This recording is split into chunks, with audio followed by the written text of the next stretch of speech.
ቆይ ግን ኢየሱስ ክርስቶስን ማን ነው አብ ያደረገው? ኢየሱስ ክርስቶስ የእግዚአብሔር አብ ልጅ በስጋ የተገለጠው ልጁ አይደለም። ኢየሱስ አብ ነው የምትለው አብን የት አርጋው ነው? እስኪ ንገረኝ። ኢየሱስ ክርስቶስ እዚህ ምድር የመጣው እኮ የአብን ፍቃድ ላደርግ ነው እንጂ የራስን አይደለም ማለት። ታዲያ እሱ ራሱ የመሰከረው እኔ አብ አይደለም ብሎ ከተናገረ ውጪ አንተ ከየት አምጥተህ ነው ኢየሱስ አብ ነው የምትለኝ?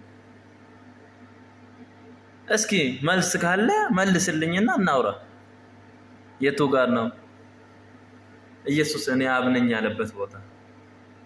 ወይስ የአብን ስራ እሱ የሰራበት ቦታ?